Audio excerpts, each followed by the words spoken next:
एकादशी होती आजची जशी तशी, आणि तो घरात बसला आणि बायको स्वयंपाक करते आणि बायको त्याला बोलत होती, बघा लोक कसा सप्ताह करतात, कशा पंक्ती घेतात. एकाच महादात्याने 35 पोते मुरमुरे द्यावेत. तुमच्या चेहऱ्यावर काही परिणाम झाला नाही. ऐका जरा, मी त्याच्याकरता पत्रिका बघितली ना आता, त्याचा पत्रिका बघून किती लोक उदार आहेत, किती लोक उदार. हा 35 पोते महाप्रसादा करता मुरमुरे, काय पंक्ती घेतात, मोठमोठ्या पंक्ती घेतात, महाप्रसादाचं दान करतात. महाप्रसादाचं इतके लोक उदार होऊन गेले, आणि तुम्ही एवढी संपत्ती राहून कोणाला काही दिलं नाही, लोकांमध्ये मिसळले नाही. आपल्या घरी कोणी कुत्रे येत नाही, कोणी राम राम करत नाही. हो तुम्हाला काय तुमचं वागणं, काय तुमचं. अशी पत्नी बोलत होती, त्याच्यावर परिणाम होत होता. खरं मी चुकीचं वागलो, मी लोकांमध्ये मी त्याला पश्चाताप होत होता. आणि योगायोगाने काय झालं, तशा अचानक एक ब्राह्मण भिक्षुकी मागत मागत अचानक त्याच्या पायऱ्या चढून गेला, त्याच्या ओट्यावर गेला. कधी त्याच्याकडे कोणी कुत्र सुद्धा जात नव्हतं, पण तो ब्राह्मण अचानक बरं काय त्याच्या लक्षात आलं नाही, त्याच्या घरच्या पायऱ्या चढला, ओट्यावर गेला. पण त्याच्यानंतर अरे मी कुणाच्या घरी आलो म्हणे, आणि तो समोरच बसलेला आहे. तो बिचारा गरीब ब्राह्मण घाबरून फिरायला लागला. याने बघितलं ब्राह्मण एकादशीच्या दिवशी अचानक आला अतिथी सारखा, आणि तो फिरून चालला. हे काही बरोबर नाही म्हणे. याने सांगितलं, ओ भटजीबा इकडे या. ब्राह्मण म्हणला, आपली इज्जत घेतो म्हणे. आता ब्राह्मण दुरून हात जोडतो. ब्राह्मण, माफ करा, मी येणार नव्हतो, पण माझ्या लक्षात आलं नाही, मी तुमच्या घरच्या पायऱ्या चढून, माफ करा. नाही, इकडे या म्हणे. बळजबरी बोलवलं, बसा म्हणे. कुणीकडे आला म्हणे, माझा व्यवसाय आहे ना, मी तिथीवार नक्षत्रम, आजची एकादशी अशी तिथी सांगतो, भिक्षुकी मागतो, दान मागतो. तुम्हाला दान पाहिजे, तुम्ही देऊ नका, पण काही बरं वाईट बोलू नका. नाही, मला कोमल सिंग महाराज धुळ्याचं कीर्तन ऐकलं आणि परिणाम झाला माझ्यावर म्हणे.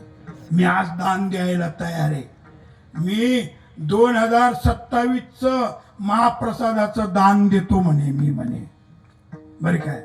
आणि एखादा भाग्यवान दाता तयार बी होईल, हरिश्चंद्र भगवान त्यांच्यावर कृपा बी करेल.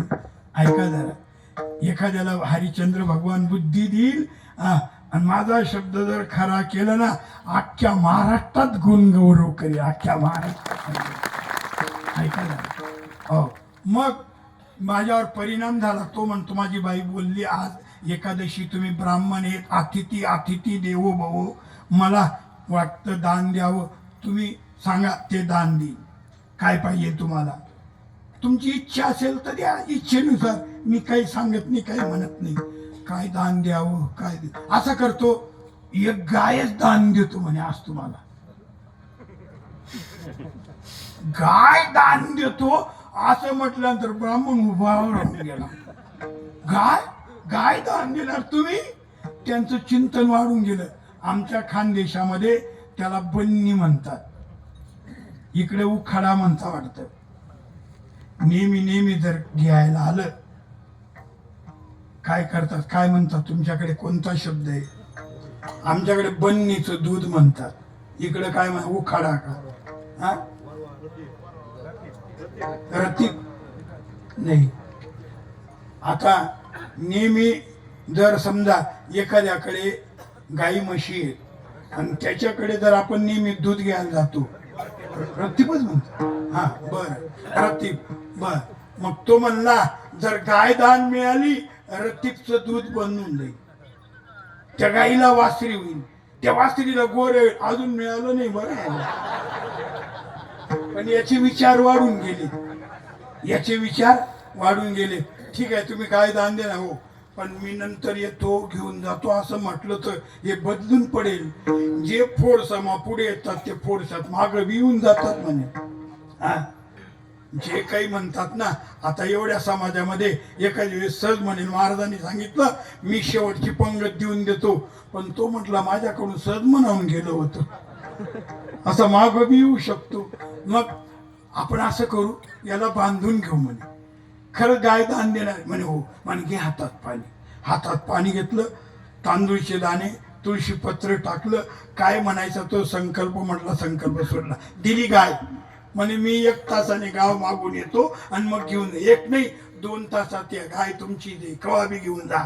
याला बोलता आनंद वाटला, वा गाय मिळाली, आता आपलं उत्पन्न वाढेल, घरचं दूध खायला मिळेल. असं चिंतन करीत करीत तो मागू लागला भिक्षुकी. पण मागता मागता 1 तासापेक्षा जास्त टाइम होऊन गेला. तिकडे तिकडे तिकडे ती गाय जी होती ना, ती मरून गेली.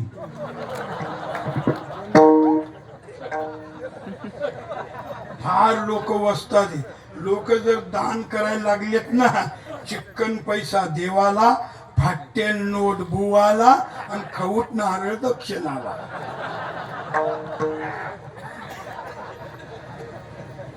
बघा तुम्ही, जो पैसा कुठं चालत नाही तो देवा पुढे, जी नोट कुठं खपत नाही ती बुवाच्या पाकिटामध्ये. बर काय, जे नारळ कुठं चालत नाही ते बुवाच्या दक्षिणा. आम्ही जर नारळ घरी घेऊन गेलो आणि आमच्या पोरांनी जर नारळ फोडलं ना, 1-1 किलोमीटर दूर निघतो.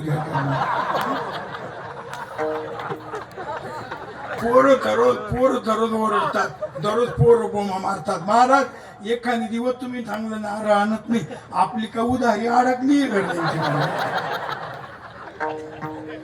लोक विचारून बोलून चालून हात फिरवतात. लोक बोलतो हुशार. ऐका जरा, जी नोट कुठं चालत नाही ती. आता माग मी त्या कन्नड खुलताबाद जवळ रामायण केलं. माझा रामायण भागवत हे आवडीचे विषय. मी संगीत रामायण संगीत भागवत करतो. आता रामायण झालं माझं, आम्ही 2 जण, माझी पत्नी बी मी, आम्ही 2 जण होतो. मग रामायण झाल्यानंतर पूजा झाली, लोकांनी काही दक्षिणा ठेवली. मग मी तिला काय म्हटलं, आता हे ग्रंथ हे तू आपण ज्या खोलीत तिथे घेऊन जा. घेऊन गेली ती घेऊन गेली आणि तिची एकटी बघून हसत होती. म्हटलं हिच्यावर काय परिणाम झाला. एकटी अचानक हसू राहिली. काय झालं?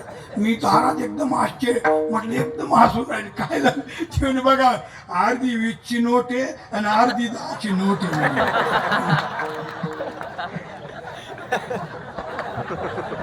अर्धी 20ची आणि अर्धी 10ची नोट ही चिटकवलेली आहे. याला 30 रुपया म्हणू का 20 रुपया म्हणू का 10?